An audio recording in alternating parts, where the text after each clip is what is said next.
आज की रात बहुत सर्द, बहुत काली है।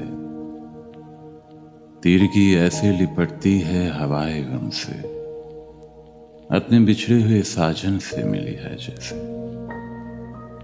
मशले ख्वाब कुछ इस तौर बुझी है जैसे, दर्द ने जागती आंखों की चमक खा ली है। शौक का नाम न ख्वाहिश का निशां है कोई, बर्फ की सिल ने मेरे दिल की जगह पाली है। अब धुन लगे भी नहीं सीनते चश्मे बेख्वाब, आस का रूप महल दस्त तही है जैसे। बहरे इम्कान पे काई सी जमी है जैसे। ऐसे लगता है कि जैसे मेरा मामूर है जहां किसी सैलाब ज़दा घर की ज़बूं खाली है।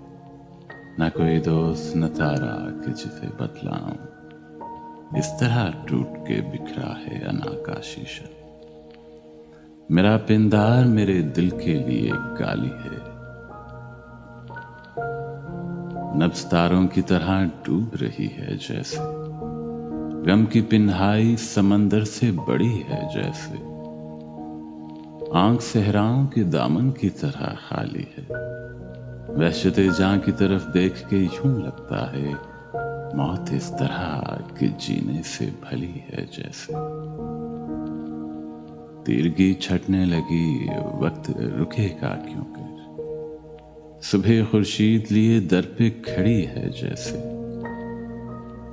दाग रुसवाई छुपाने से नहीं छुप सकता, ये तो यूं है कि जबीं बोल रही है जैसे।